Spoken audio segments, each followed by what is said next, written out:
Welcome into 11 Personnel, presented by Monticello Bank, and Happy New Year! It's 2025, and we're here to talk a little Kentucky football with you on a Thursday morning, technically. We're not even afternoon, doing things a little differently because my podcasting partner, he's technically on vacation. He was kind enough to say, you know what?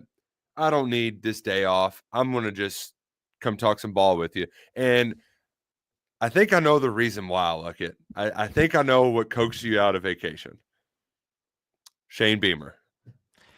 I actually have kind of a galaxy brain take on that whole fight, and it has to do with Kentucky football. Oh, wow. What a tease. Really teasing our listeners to get things started. That's a pro right there, folks. But yes, the incident, like, that was the happiest I've been all football season.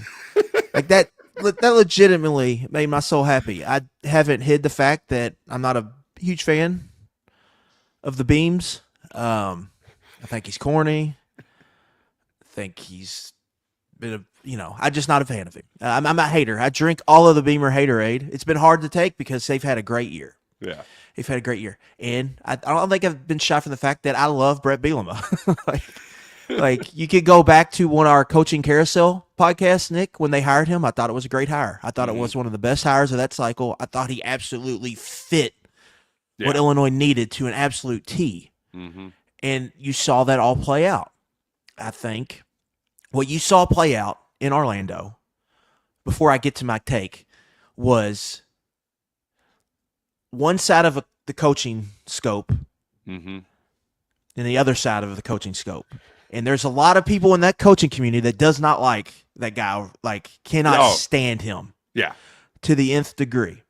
And, like, Bielema he's kind of in that, one, he's in the Hayden Fry family, so he's got all the Iowa ties. Right. And he's also kind of in the Belichick, Saban adjacent family because he went and worked for Bill Belichick in the NFL. One has a lot of friends in the coaching community. The other does not. One is someone you would enjoy bellying up at the bar with. The other one, he's too busy glad-handing everybody around to try to enjoy you and have a good time. So he did all of that, and then we've got some very Dan Mullen energy. Like, the first thing I brought back to was, do you remember when Dan Mullen, like, him and Derek Mason got into it, and, like, Vandy Strick, D-line coach? Yeah, that was when Mullen, like, came out of the locker room and was, like, trying to fight him after the game. Well, it was, they came over there and they were, like, yelling, and as soon as the Vandy coaches turned around, he did the hold me back. Yeah. That's what the Beamer stuff reminded me. Like, you saw him do it, like, there's clips of him doing it about 8 times, and finally when he walks away is when he throws a absolute fit. Yeah. Well, and my favorite part of the whole rant, and so essentially we did the fake injury thing, right? Like, the Illinois player gets a cramp, goes down, and there had been some back and forth. I wasn't as locked into that game as you were. We were, juggling the New Year's parties with the kids and stuff, and my friends are more locked into the Louisville game. But when Bielema did the substitution sign that the refs have where it's got to hold things up, you would have thought that Beamer he hocked a loogie and spit it at his mom. Like, that's the reaction he got. And the best part of it all is, if you needed more evidence that he was doing all that grandstanding just as grandstanding and that it wasn't legitimate, he's like calling out Tom Luganbill. Like, you saw what he did? He's trying Quint Kesnick. Quint Kesnick. He's trying to, like, tattletale on Bielema for taunting him. And my first thought is, what's there to tattletale on, Shane? Like, you got, like, what? It's who cares? This is football. You shouldn't be taunting each other. Now, Bielema did say that they were doing, it's a special teams thing. Like, when the kick goes over the head, guys make a T with their arms. Mm-hmm. T means everyone slow down, and that's how his player got hurt. So he was over there doing that. But Beamer was one of those complaining about player injuries, right? Yeah. All season. He was visibly upset with how they were subbing. Illinois was subbing late. Mm-hmm. And then, like, Soon after that, they have to burn a timeout, and they pan to Bielema just laughing on the sideline while he was, Beamer throws timber tantrums on the sideline. It was just I highly enjoyed that bowl game. I highly enjoyed that. We don't see enough of that. It was nice for them to see, and I think both the coaches at least embraced it after the game a little bit. Yeah. Now, when push come to shove, we didn't get any fireworks at the post-game handshake. Right. But we got some tweets, though. We got a few tweets back and forth. It was, I think, college football Twitter enjoyed that, and then I think, Bielema's loving the digs he can pull off, especially with the SEC situation, too, with the Big Ten going on there. Well, yeah, and I mean, because he was the Big Ten guy who went down south. Things didn't go well, but now he's back in Big Ten West country, doing what he does best. That's running the damn football, playing hard-nosed in the trenches. I love that in his tweet, it was very much a grown man tweet, and that it was hashtag Hap New Year. I'm sure that wasn't after a few cocktails or anything either. Oh, I'm sure he had a fun time on International Drive. I'm sure he was posted up somewhere having a good time. That was Illinois' first 10-win season in like 20 years or something. So that was a big win for them. What did we get to the Galaxy brain take portion of this? Because I want to know how this is tied back into Kentucky, because we are going to talk Kentucky in the transfer portal, but we're having a little fun because our least favorite coach threw a fit and then lost and had to eat crow. Yeah, like I enjoyed that, but I also at the same time I want to recognize the kind of season both those teams had. They had both those teams, Nick, had the Kentucky 2018 and 21 season. Yeah. It wasn't good enough to get to the playoff, but it ends in the Citrus Bowl when it's like kind of a great season for both fan bases, even though you weren't in the playoff. And for Kentucky, both those years, they wouldn't have been in the playoff. And you watch those teams, and it's like nothing. Like you watch them, it's nothing special. The one thing both those teams do is they play their absolute guts out. And for anyone that's watched those teams this year, if you've watched them a few times, more times than not, those guys are playing their ass off. But they've also got games where it's like, how did they lose that game, or how did they barely? They're flawed football teams, but they play hard, they play together, and they play as a team, and they play their guts out. You watch that Citrus Bowl, the teams were beating the absolute crap out of each other. That's what Kentucky used to look like. Mm-hmm. They used to play like those teams. They don't play like them anymore. So Kentucky has to get back to that. So I don't know. And what happened in that bowl game, in that stadium? Mark Stoops and James Franklin got into it. They have to get back to that mentality, whatever it takes to get back to having that's what has gone away. They have to get that back. And I think what you're trying to say too is that there is a path forward if it's done the right way. Whereas like in the past, you always felt like what was holding Kentucky back was just like a lack of talent at certain spots. Maybe we were getting a little too ahead of ourselves. Like, yes, you need to have good players, but a lot of it is everyone pulling on the same rope, flying around and executing. Like, I don't know how many players I can name for Indiana that aren't Curtis Rourke, but they played sound football, they executed, and they won all the games they should have, right? And to your point, Kentucky just did not play efficient football at all this year. What were the biggest games of the year? Georgia? South Carolina and Vanderbilt. For Kentucky. Okay. Yeah. And then they weren't ready to play in either of those games. Nope. Not at all. So that in itself, take out everything else that happened this season, is a failure. You have to be ready to play in those types of games. The South Carolina one was the biggest failure of all to me. It's not that you lost to South Carolina. It's that how you lost. Offensively, you were not prepared at all. Mm-hmm. And then like you mentioned, holding the rope, that they let go of the rope. And that was a sign of things to come. I think they masked over it for a couple weeks, but that's what happened all throughout October and November. Yeah. They just let go of the rope. And so can you get that back? I don't know. Because right now, Nick, they're having an off season that a first-year coach has. Yeah. Losing all these players, the roster is going to look totally new. Like offensively, Nick, the starters you have coming back are Jalen Farmer, Willie Rodriguez, and Jamori Macklin. It's a brand new team. Yep. And Jamori Macklin and Willie Rodriguez and Jalen Farmer have been on the they've been on the roster for 1 year. Two of them started somewhere else. Yeah. In Macklin, this is their different school. Like it's not. This is a one-off. He's 23 years old and is a college football tournament. They're having an offseason of like this is our set the culture offseason, then go on to next year.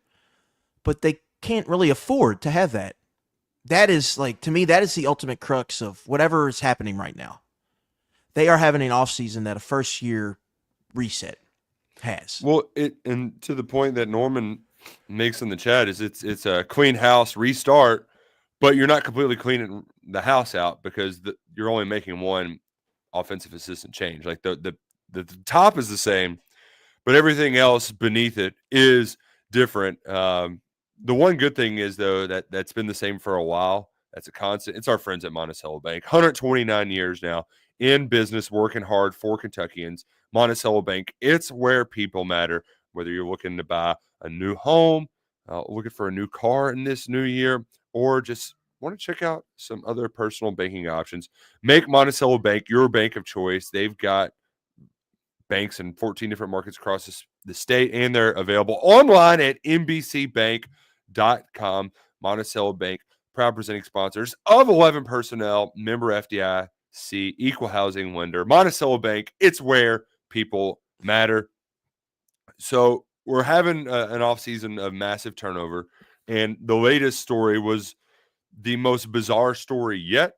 And now we can just dive into the Hardley Gilmore saga and everything that's to come. Because I think if you look at it from outside looking in and you don't follow along with Kentucky at all, you're like, okay, so they lost a freshman receiver who caught, 6 passes for $150 and a touchdown.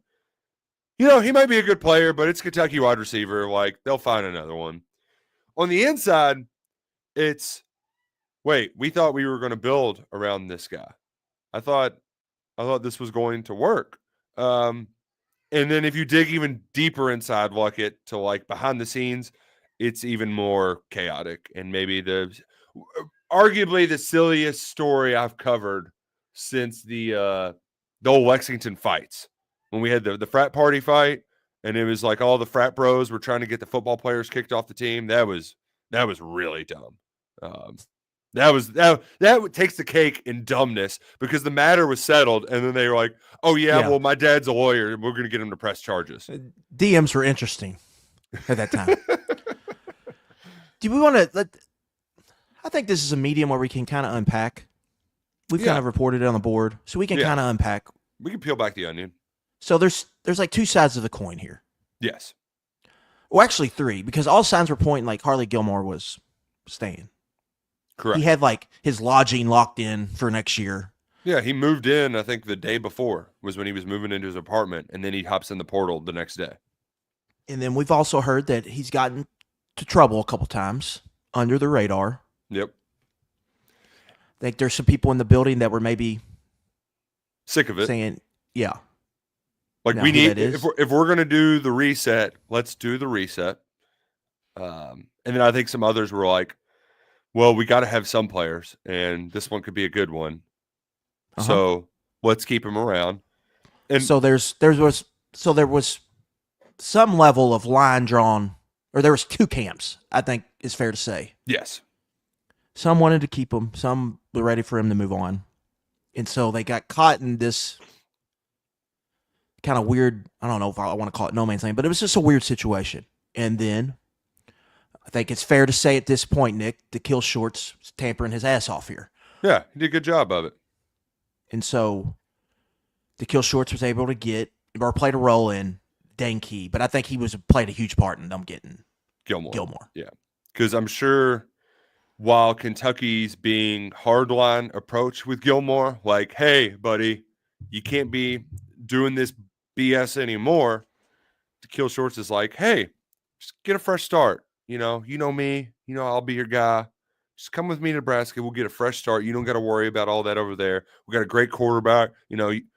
I don't know what they're telling him about playing time because he goes from being wide receiver 2 to like wide receiver 5 or 6. You could sell Holgerson's offense. That's the thing. Yeah. Says, hey, we're going to play a lot of receivers, and hey, this guy over here, he's going to be a future first round. We're going to make him a first round quarterback. Yeah. So that is essentially what happened. I think it was a weird situation. He got tampered with hard, and then you couldn't make it work to get it back. But I don't think it was an all in on getting him back. Correct, because there was the wide receiver culture that we've been talking about, like. It's hard for that gets me to the next point I was going to make, pivoting from this. Yeah, because like it's on the one side you're like, we need the good players, but at the same time, could it ultimately be a detriment to your program if you're willing to bend over backwards for some of these good players? And like at what point do you have to say enough's enough and we're moving forward? They had a wide receiver culture issue. Like, if you want to dig into the culture problems, the wide receiver position was an issue. Yes, has been for 3 years. They had to fire Scott Woodward because he couldn't manage the room. No. That's what it was. This is Liam Cohen's guy. Mm-hmm. And they didn't do a good job of letting him, or maybe even like letting him manage the room at that.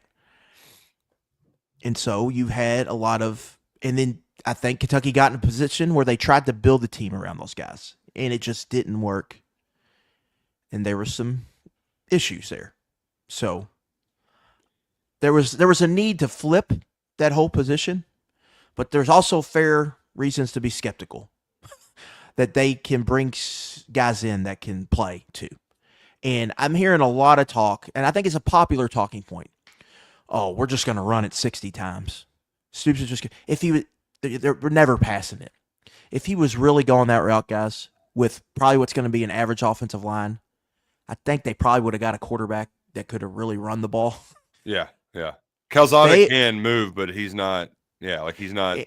And I think that's maybe you could make an argument that's the path you should go down. That's not the path they're going. They are sticking to this. We're pro style. Yeah. We are even though that offense has stunk when Cohen hasn't been here. Like, it has absolutely stunk. This kind of path they've gone down. It has stunk on offense when Cohen hasn't been here. They are sticking to it. And they're going to run a pro-style offense, and they're going to play action pass, and they've got a drop-back passer quarterback who can scramble, but is not going to be his crazy threat with his legs. So we'll see if that works. And for that to work, you need receivers. And they're bringing some guys in that have played in the SEC that really haven't done much yet, in Kendrick Law and J.J. Hester. I think you can kind of put Macklin in the category with them. Yep. Neither of them have had more than 15 receptions in a season as a SEC wide receiver. Macklin had his big year at North Texas, but that's more of an exception than the norm. So it's fair to wonder, but to me, what they're doing overall with this roster is they're trying to just build it in the aggregate. They're not going to be great at any one position or have any stars, but they're going to try to have a well-rounded roster where the sum is greater than the parts. And a lot of that's just going to fall on Bush Hamden's shoulders, right? Like, how much do you trust that guy? I don't think many people do right now, and I can't blame them. And especially, you look at the receiver room where it stands right now without Gilmore. 10 players, 5 of which are true freshmen. We mentioned the 3 transfers with Macklin, Hester, and Kendrick Law. They're bringing in another guy for a visit. That kind of gets us to moving forward. What's next? True Edwards from Louisiana Tech. He's one of those guys who's going to get an extra year because of Diego Pavia. He's one of the injunction boys. He started his career the same year that Tyrese Maxey did in college, same year as J.J. Weaver.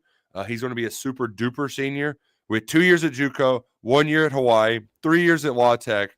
and then one more year out. Now, he was really good last year, but the cake took some time to bake. After JUCO All-American, he didn't do anything for 2 years, didn't really do anything at Hawaii, didn't play as a redshirt sophomore at all for Louisiana Tech. And then was a rotational guy, like 20 catches or something like that as a junior. This year, he was the leading receiver in Conference USA in receptions, second in receiving yards, had 6 touchdowns, a big body, 6'3" guy who's gotten offers from, you name it out there. There's like a dozen teams, USC, Mississippi State. A lot of them are escaping me right now, but a lot of big name schools, Washington, with some prolific passing attacks, have gone after him. But it looks like Kentucky's going to get the first visit once those start to reopen on Sunday, January. Is that? I guess that's correct. Sunday. Yeah, he's going to be in that first batch. There's weird rules, Nick, because there's guys visiting now on New Year's. Yeah. It's kind of hard to follow. But, yeah, he's going to be visiting this week. He's wide receiver 1, had over 100 targets on a bad passing offense. Louisiana Tech's leading passer threw for 2,100 yards in 12 games, 175 yards per game. So it wasn't – he was kind of the whole offense. I mean, he had 900 of those 2,100 yards. You mentioned how old he is. He'll be 24 years old in June. Mm-hmm. Like him and Zach Calzada will be 24 years old in October. He fits kind of that big-bodied X receiver we've talked about that they need. That they've missed out on previously in the portal. I always have a hard time with evaluating these types of guys that didn't do anything and then boom, had a big year. Yeah. So it's like, because Macklin was one of those guys. Yep. So it's like, well, where are you? It's kind of hard. You kind of have to feel. He plays for Sonny Cumbie. Sonny Cumbie is Texas Tech air raid guy at Louisiana Tech. So this is going to be a totally different offense he's stepping into. So how does that fit? But it's clear he would address the need, I think, for Kentucky. Yeah. And LaDamian Washington, I think, again, coming up big here. I mean, he's helping rebuild this room. I do want to point that out. Kendrick Law from Shreveport. This guy's from LaDamian Washington is from Shreveport. And this guy, True Edwards, is from Shreveport. I think that's going to help. I give Kentucky a really good chance here. They're getting the first visit. This guy was an all-conference guy. These are the guys I think are worth betting on when you're asking guys to move up. It's guys that have produced. He's older, but worrisome, Nick. All of these guys are in their last year, these receivers. Oh, yeah. Hester, True Edwards, Kendrick Law. And then who's next? Like Hardley Gilmore was supposed to be kind of your bridge. To me, necessarily, it wasn't about him being a star next year. It was about him being a guy when he's a junior, right? Right. Like you have someone to patch this into the next era. What are you doing after that? So it's going to be really important to me. Oh yeah, they got to hit on those freshmen. Fred Farrier is also in his last year. He'll be their 4th or their 5th if they get this guy, or the 4th or 5th if they get this guy. So like you look at DeJarian Miller, Cameron Miller, maybe Matavian Quisenberry, Preston Bowman, all those guys, like you're going to need something out of some of them. Quentin Simmons also in that group. Yeah. David Washington will be a true sophomore. So it's a fascinating position. But I think this guy, he makes some sense for them. And he brings more production than any other additions that they've had this offseason. It's similar. It would be a similar recruiting win to me to Jamori Macklin in that you've got a guy that bounced around and you're getting him off a big year. So what can he do after this big year? I think part of the issue with Macklin, Nick, I thought they tried to make him a slot receiver and it didn't work. I hope they don't try to do that again. Just let him play outside and run vertical routes. Let him play Z.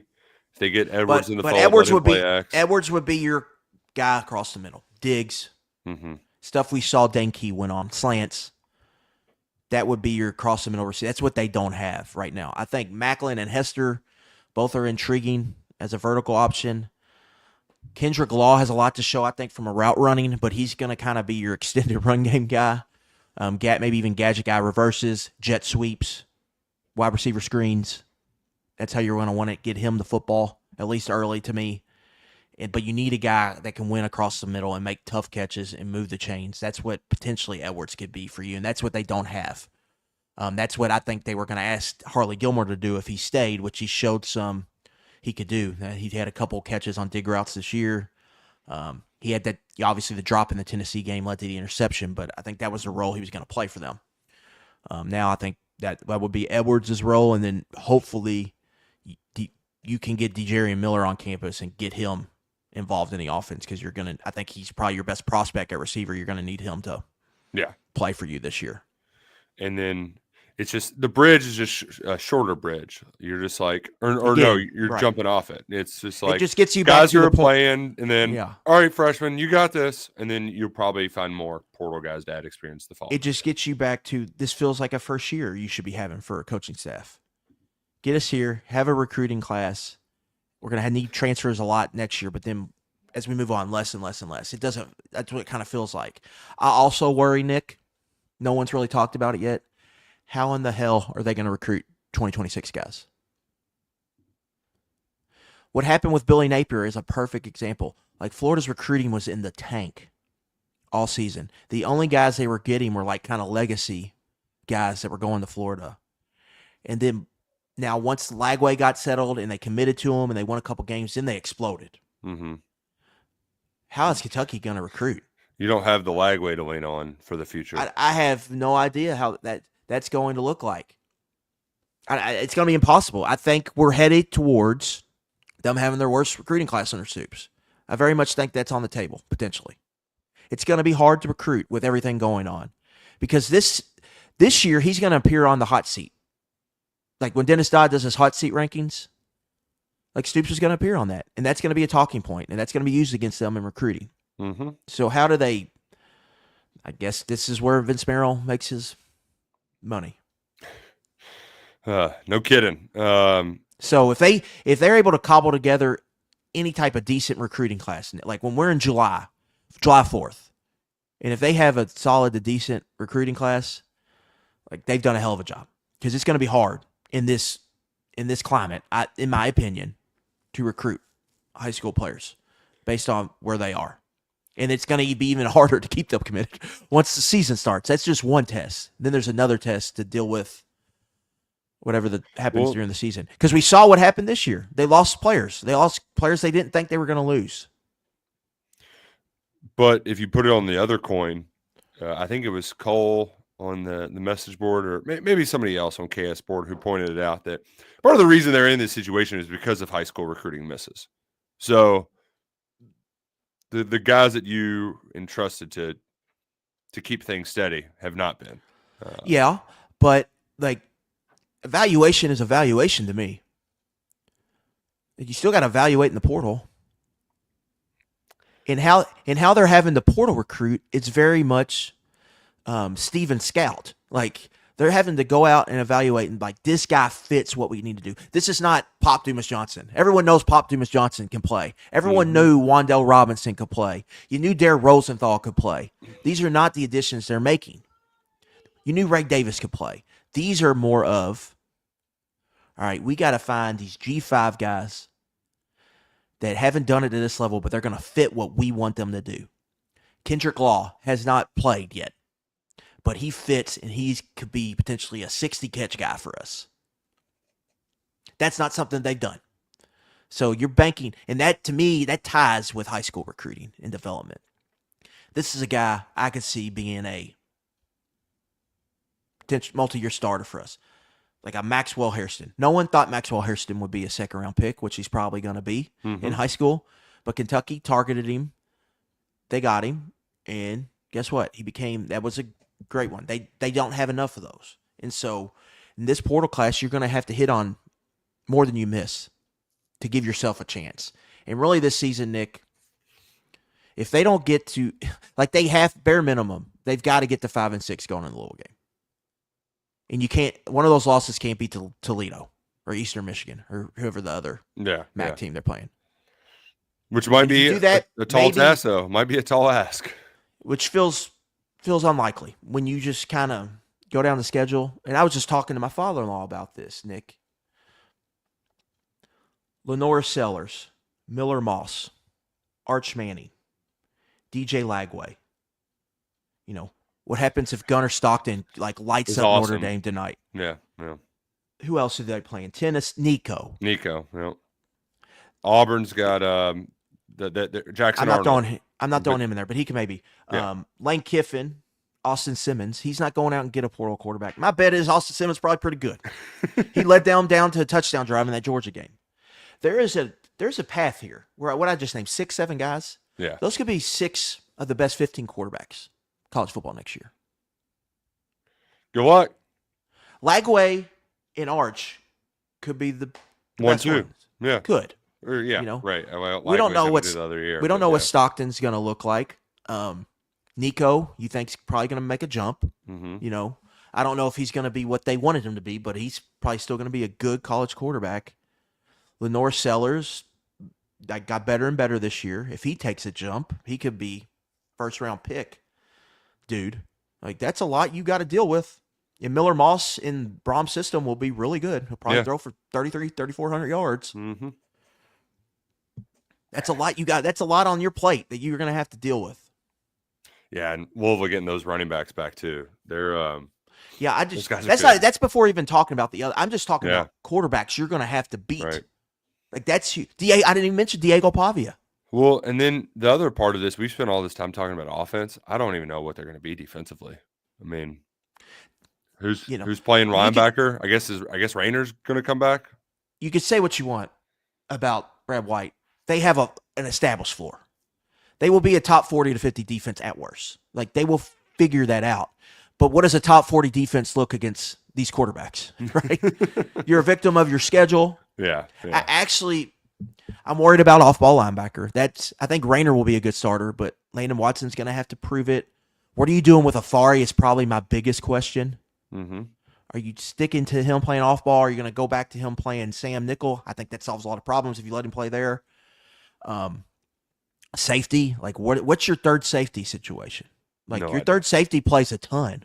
You don't. What are you doing at nickel? That's an issue. Defensive line depth, I'm kind of worried about. But you get this McQueese Grace, I think that would be maybe their best addition. Mm-hmm. I think that guy's got a chance to be a really good player. I think Jaden Williams, Khalil Sonder, platooning at defensive tackle could be a good duo. Josiah Hayes is a good starter at nose.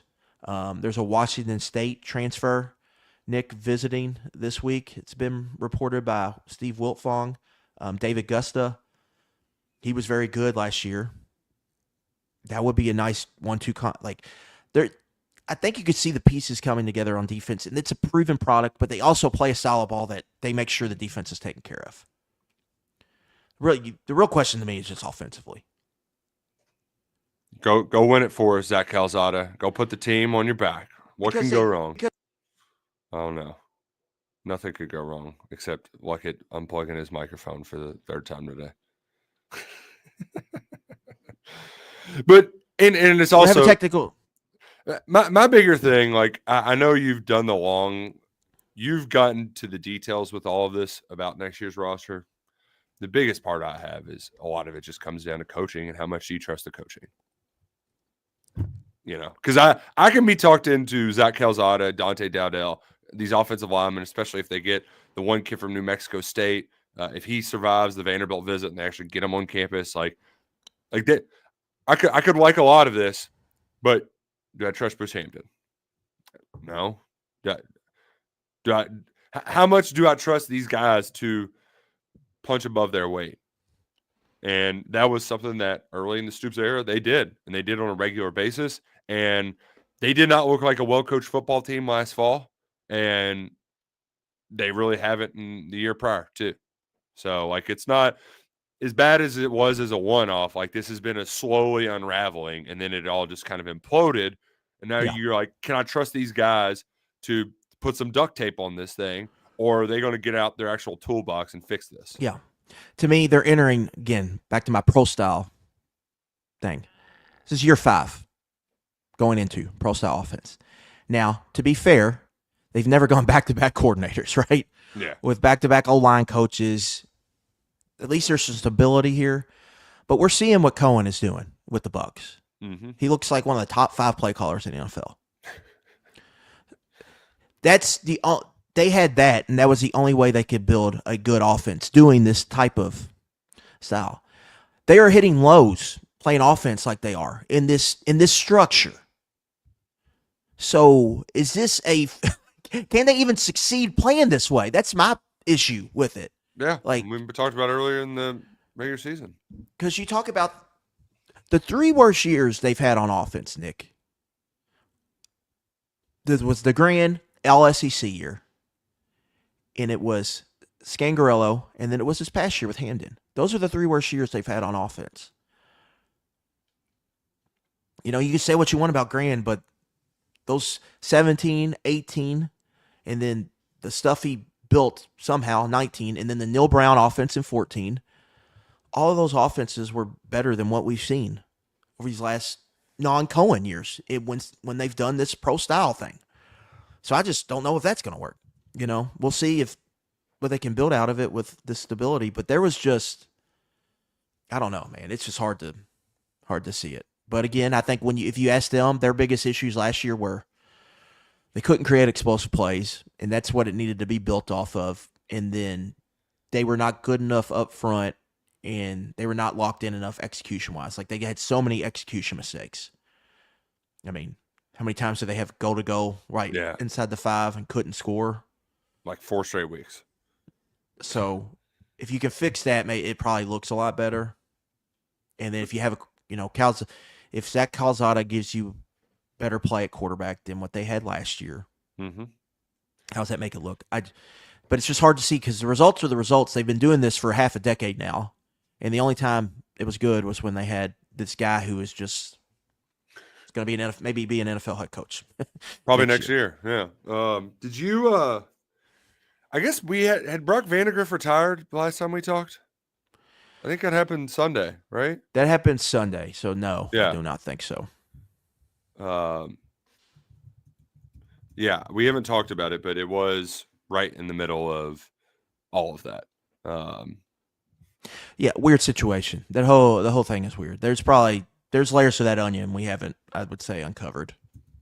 Probably won't ever uncover what really happened there.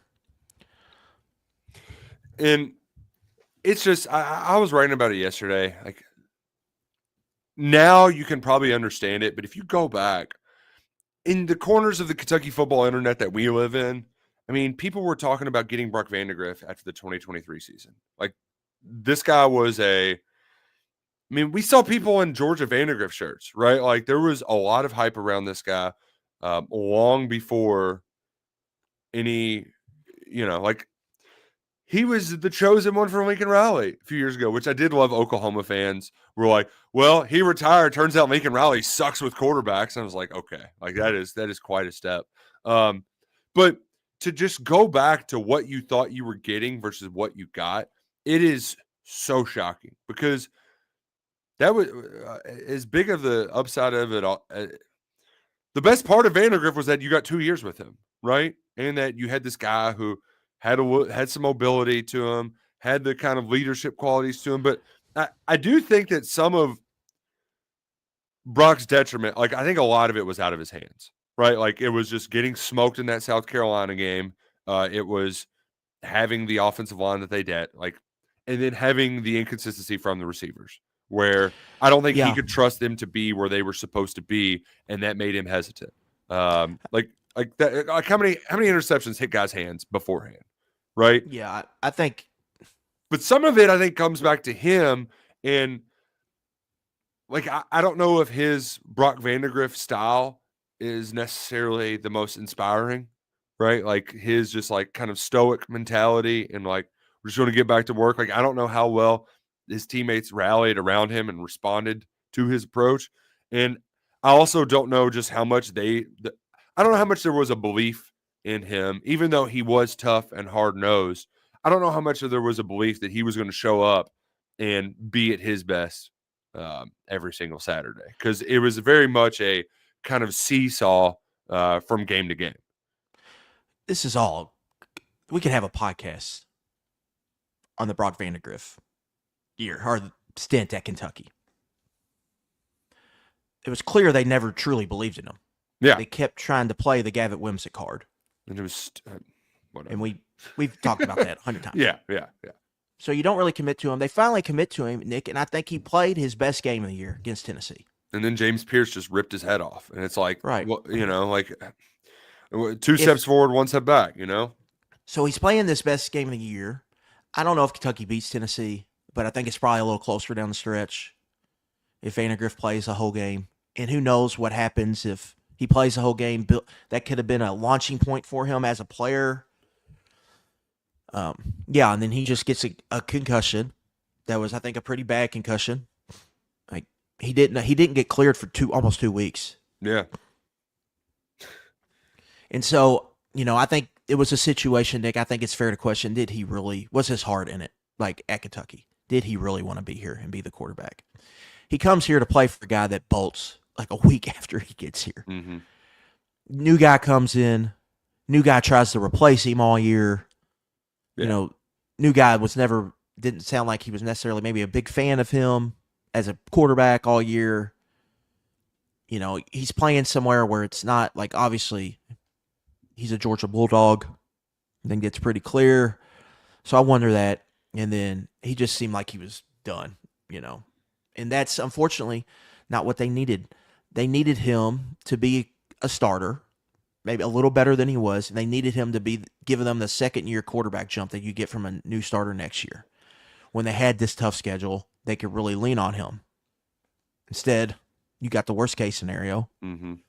which is what they're in now. So it was very unfortunate that it played out like that. It really was, because you went from a guy you could build around to a guy that is one and done in your program. And you do need a leadership from the quarterback position, but that is also a tough spot when you put a guy like that in. You put him into this organization that clearly had some culture issues. Yeah, yeah. And so that's why it's like it's challenging to talk about, because he wasn't as good as you thought he would be, but also the situation. He didn't get many favors, right, from anybody around him, and it sucks. It sucks that it's over. And it was a very weird way to end it, but that was the 24 football season. It sucked. What doesn't suck is that you can save money whenever you use Game Time to buy tickets to your favorite sporting event, comedy show, concert, whatever it may be. Ring in the new year and get yourself. You probably got a little extra Christmas money in your pocket. Download the Game Time app, put in promo code KSR, and you're going to get $20 off your first purchase. Terms apply. Or GameTime.co on the internet. Find you some tickets. Click on the seat. Look where your view is going to be like. And then go ahead, put in promo code KSR. You're going to get $20 off your first purchase at Game Time. Terms apply. Like it here in a couple weeks. Might be checking out a hockey game. A little Tampa Bay Lightning Red Wings. Nice. So, I mean, if you're in time for that, if you're in New Orleans for whatever reason, yeah, dude, I would imagine you could just get cheap tickets. Yeah. To go to this game today, Georgia and Notre Dame. And I know there are some people who probably have their, because I know some folks who got some tickets from the Notre Dame side, and they were like, "Yeah, we're still gonna go, but if some other funny business happens, we have no trouble not going." I think that every I would probably feel confident in it, but I felt bad for, I saw Jessica Smetana, who does stuff with the Golics. She's like, just so many people at the airport wearing Notre Dame and Georgia gear, and that stinks. It sucks. It does. Yeah. It sucks. It really. I mean, you're kind of in a tough spot, because then if you cancel your flight, and then you're really out a bunch of money. I do appreciate that they aren't keeping the kickoff time at 9 p.m.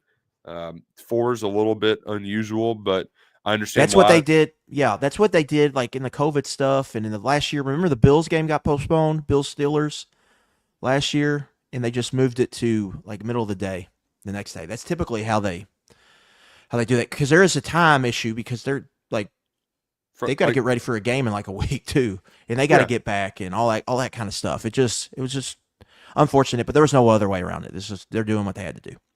Yeah, which Hopefully we get a good game tonight. Let's talk about some of the other playoff games though, because our guy Cam Scatterbo, man, that was a Jack Golke playoff performance. That was or it's probably even better for like a Steph Curry because that he was doing that in like the Elite Eights. This is a little bit further down. It's not the same as your March Madness people because those guys show up for mid majors that you never heard of. People, if you watch college football final, if you had paid any attention to the big picture college football this year, like you knew who Cam Scatterbo was, right? It's this big old white boy who hates being tackled. If you're online at all, you've seen a few highlights. Yeah. But I don't think anybody throws 44-yard halfback pass touchdown to spark a 16-point fourth quarter comeback like that on fourth down. Yeah. Oh my what a God. call! And here's the thing, I was all about you planted that seed in my mind, and I was all about the Arizona State under team total. And early on, Texas defense was doing what they needed to do. They get in those fourth down situations, and they just were stuffing them time and time again. Yeah, I think it was Texas offense is why that didn't hit. Yeah, because like the Texas, can you just put together a drive? Damn it! Like what the hell? It's just all feast or famine for them. That was such a Texas football game where you're just like waiting for them. The defense is doing its job. You're just waiting. It's very much a Quinn Ewers game too. Yeah, like put your foot on their throats and finish them, and they refused to finish Arizona State that entire game. Yeah, it was a Quinn Ewers experience. Like just throwing deep balls, it's not open, getting rushed in the pocket, not looking great. And then when your back's totally against the wall, stand in there against the blitz, deliver one up the seam, and the very next play, Sark draws up like a tight end leak, gets guy wide open. It was like, this is Texas. This is who they are. Sputter. Oh yeah, they get a wide open. Yeah, Sark's really good, and they've got talent. Ewers can make some, big boy throws, and that's just kind of what they are. Arizona State really should have. They dominated the game. Oh yeah, I mean the red zone stuff was just they just couldn't figure it out how to like operate in the red zone. And if they have their receiver Jordan Tyson, they're playing Ohio State in the Cotton Bowl next week. Because they probably score if they have him in the red zone, and they probably win the game. I think some of it too is if they had a functioning kicking game. I mean, it was a very much college kicker. I kept thinking about that as we got into the third quarter. I was like, man, if they just kicked field goals every time, this would be like a 12 game, 17-15. But because because it wasn't like they would have been long field goals either. No, but they had no functioning within 40 yards. Yeah, they had no functioning kicking game, and then you had. I mean, Sark iced his own kicker. That was hilarious. Where they're having that moment, and Tess is really building it up, and it's like, just look at those guys. I'm sure they had the ESPN, the big like 4K camera up for that shot where he's just like laughing at him and looking him in the eye and patting him on the shoulders, and it's like, oh yeah. I think I was sitting here watching it. I think I looked at my father-in-law. I was like, that feels like something you shouldn't be doing. Yeah, tell him to go out there and kick it. Instead, he's like they're laughing and talking at each other, and it's all hunky-dory. If you want to say something to him, you say something to him after he misses the kick and be like, hey, we believe in you. We're going to need you. Might come up again. Just get ready. But we believe, instead of that felt, I don't know, but he knows him better than I did. But I was like, I don't know if this doesn't feel like something you should be doing. And of course he missed it. Like that, you knew once the camera like showed that whole thing, he was definitely missing that kick. And he didn't just miss it; he doinked it. And it was the kind of field goal where it looks good, and then boom. Yeah, it's one of those where it just doesn't have the velocity, right? He just didn't kick it hard enough. Yeah. So it just tails, and you're just like you pray. Like for him, you're praying that it hangs in there because he didn't kick it great. He didn't kick either of those well. No, he did not. But thankfully, it didn't. I would have felt really bad if it would have came down to him. Again in that game. I'm just glad we didn't, because then you get into the other overtime. Then you don't need a kicker, right? Once you get into the double, as long as you score a touchdown. Two things about this too that, and I showed me like do two like this. Suck at Texas, you dorks. One, he shouldn't have got a chance for redemption. The fact that the refs were too big of cowards to call targeting. I mean, that was. Now, then again, I never know what targeting is, but hitting a guy in the helmet without getting a chance to step, I feel like that's targeting. I don't know what is. That would have given Arizona State a first down on the 40 with a minute and 5 to go. Instead, they got to kick it back to Texas. I mean, the dude was like out like a light instantly, and I just I don't. I understood on a previous deep ball, it was the pick. Why they didn't call targeting there, and I think it's because if you when the play happens, really, if you watch it in real time, like the dude kind of like they were jumping up for the ball and his shoulder just kind of hit the guy in the head thanks to the pick, the ball that got underthrown. But this one, it's like I don't know what more you needed for that targeting, and like that should be a bigger conversation in college football is figuring out how to fix that rule, because I believe it was at that game that where I think it was Arizona State safety was out for the entire first half. Like that is a stupid ass rule. Like this should be a rule that has to get cleared up, that has to get changed, that needs more consistency. The same way that I kind of wanted us to go to a stupid 2-point off, because that is a rule that has to get changed this offseason. We cannot have 2-point offs in college football. Maybe you want it for the regular season. Sure, it's chaos, it's whatever. But like we cannot have that deciding playoff games is a stupid 2-point off. Especially if it was a game of this magnitude where so much ridiculous stuff was happening in overtime. You had the 3rd and 13 scramble. You have Texas score on like the 4th and a mile. Arizona State brings a blitz. It doesn't get home. Like you could not have that game go to a 2-point off. Start with a 2-point off. I think the reason they made that rule, now I could be overthinking this, but I think the reason they made that rule is I think they thought it would force coaches to go for too early, because it makes sense to just go for the win then, because you have to do it later. And none of them are doing it. But the coaches aren't doing it. For some, I don't know why. Yeah. They're just not. They're just not doing it. Yeah. And that's why you've seen some of the, like Pittsburgh, Narduzzi didn't do it. I believe Brent Key didn't do it. Georgia Tech, Georgia. Kirby didn't do it. Georgia Tech, Georgia. So that's causing some of these, because it's absolutely silly that they're not doing it, but they aren't. So I agree with you. That on the targeting, Nick, I don't know what Michael Taft, the safety, is supposed to do. I don't know what he's supposed to do. Like, the guy ducks his head. He's trying to come in and make a tackle. What is he supposed to do there? He had his head up in that regard. They hit face mask. I don't know what he's supposed to do. But by rule, helmet to helmet, it probably should be a targeting. I don't know what the... Like, and that's the part where it's by rule is dumb. I know we had the On3 graphics department had a great Connor Stallions graphic, and it just says solutions at the bottom, where he mentioned like degrees of targeting, and that's really what a lot of it needs to be. If there's not some, yeah, but do we trust these officials to do these degrees right? We can't even get the replay guy to buzz down when he should, and that's been an issue for me for the longest time. Yeah. We're not reviewing stuff that should be reviewed. Yeah. So do you trust them that they got targeting? Big picture has really helped get a lot of dangerous hits out of the game. From that aspect, it has really, really, I think, helped. But there are situations where teams lose games or get in positions where they can lose games because of the rule. Personally, Nick, I didn't hate that they didn't let it slide. I don't know what the defensive guy is supposed to do. Makes a play on the football. You're giving Arizona State 15 yards. Something they didn't earn. Like, I don't really have an issue with it, but by rule, if you draw it out, it's targeting. And that's my issue, though, is just that, like, we haven't had it as much in the NFL as of late, but the whole what is a catch? Every time, like, one of my buddy's father-in-laws was a SEC official for years. He was replay official.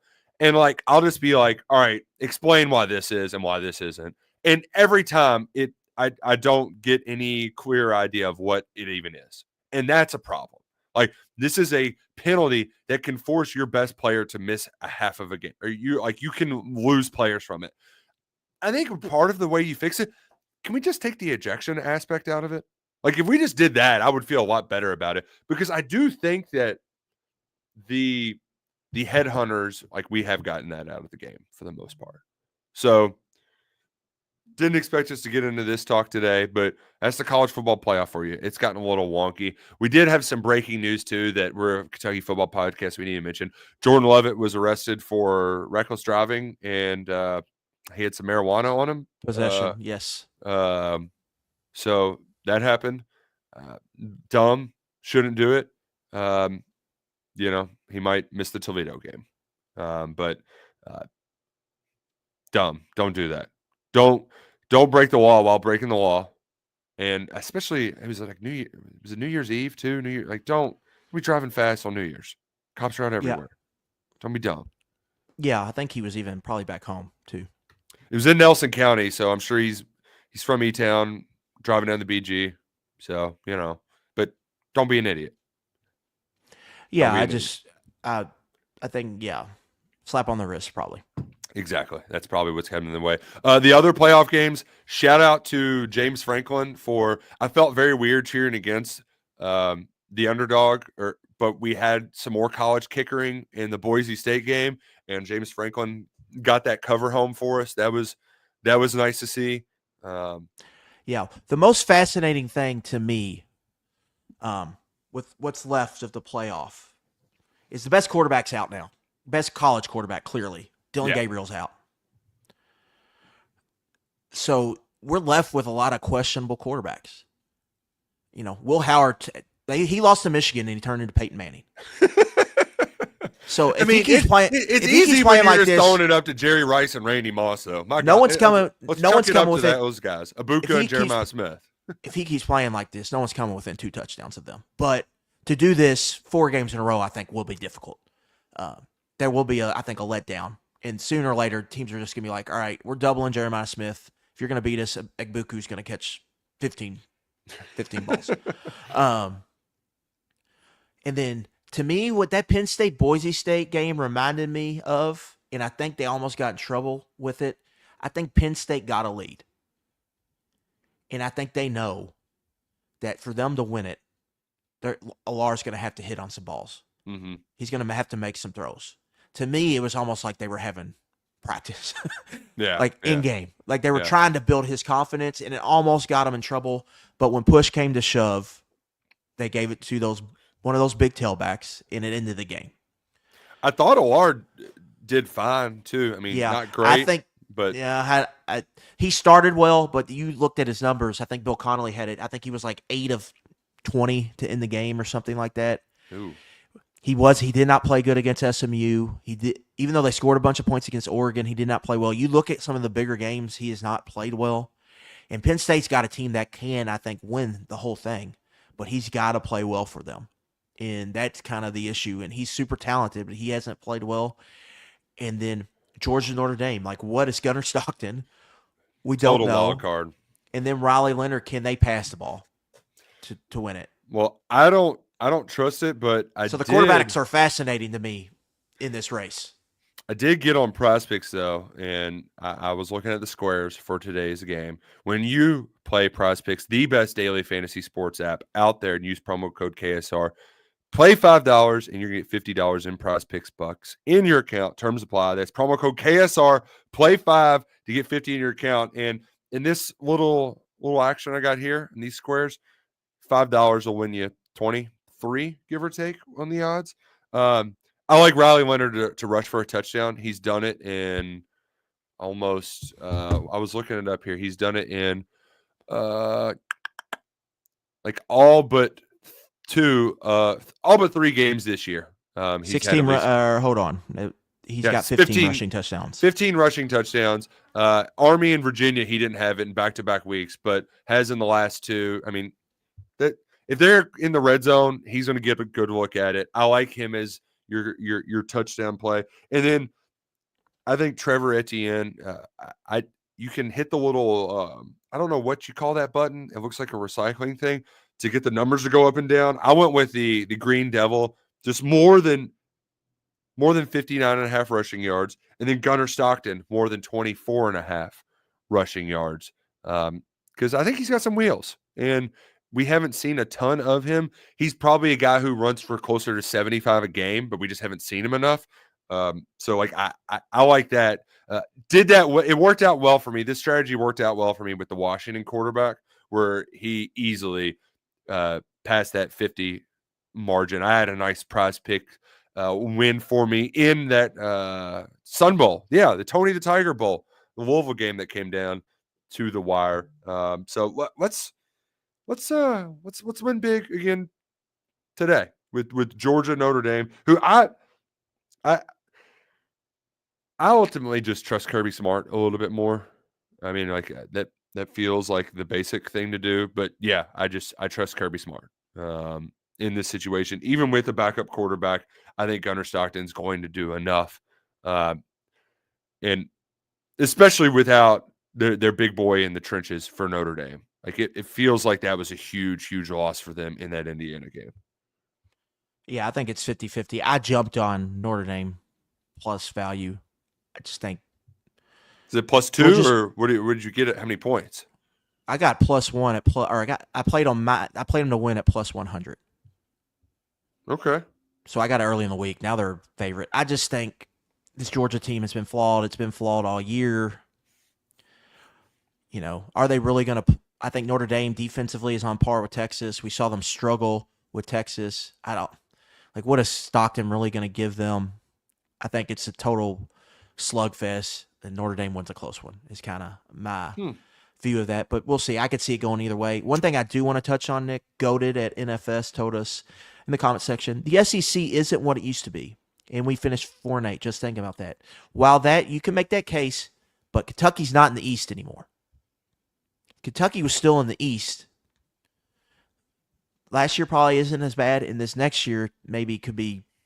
Well, last year probably was as bad, but this outlook next year is maybe you feel better. I mean, you would have played Mississippi State instead of Ole Miss, and I know that was your best win, but or trade out Mississippi State and Texas, right? Like a little bit different games. Yeah, so you're not in the East anymore. So these schedules year over year are going to be tougher, even if you think the SEC is a little bit down because you're not locked into that division. Let's be honest, some of those teams in the division have their act together more, too. So, yeah, it's not good. If you lose to Vanderbilt and Louisville in the same year, you're not having a good football season. No. Bottom line. Yeah. Pretty period. End of story. End of podcast, maybe. And you have them both at home. I mean, let's not get into that. The home game stuff speaks for itself at this point. But, yeah, maybe win some home games next year. That would maybe get the people on board. And then I will mention this. I think they're having some important guys on campus. I think they're having some guys they're going to host that could be some of the best players in their portal hall if they can get them. So I think this is an important few days here upcoming for the program. I'll have a kind of rundown of who that is, where they all are. We've mentioned most of them throughout the podcast, but if you want to see it in writing, come check it out a little bit later at KentuckySportsRadio.com. Luckett's got to get out of here. He's got some vacation to enjoy doing. We're figuring out a new routine. The portal has been a little chaotic. The holidays are a little chaotic. My radio show is getting a new time. So if you need something to do after KSR goes off the air, we're going to be on noon, moving forward, noon to 2. So if you want to check that out. So my daily routine is going to change up. There's a lot of things changing up in 2025. But I'm thinking Thursdays are probably when you'll hear from 11 personnel in the off season. Those are usually the off days with basketball stuff happening. So big game on Saturday too, 11 a.m. versus Florida. So Al Golden, take out your suck it, buddy. You're going down. Who dey? Oh God. So who do the Dolphins play? At the Jets, cold weather game. Does not look like Tua is going to play. Okay, because I don't know if it's good or bad. Yeah, because I think I actually would be more worried about the Dolphins than there's something about the Broncos and the Chiefs can still chief their way to a win. The Bengals doesn't play. The Bengals getting in the playoffs is parlay is 17-1. Bengals money line, Jets money line, Chiefs money line is like 17-1. If you believe, you might as well profit from it. That game Saturday, that was nuttier than a payday too. Talk about some kicking issues. Hey, you're living on a prayer, Mr. Luckett. You're living on a prayer. I have enjoyed this little run. This has been fun. The most fun I've had all NFL season. Well, best of luck to Joe Burrow and co. this weekend, and safe travels back to Kentucky. I know we got a little winter weather coming on Sunday, so it's been fun talking ball with y'all. We'll be back next week for more. For Adam Luck, and I'm Nick Roush. This has been 11 Personnel.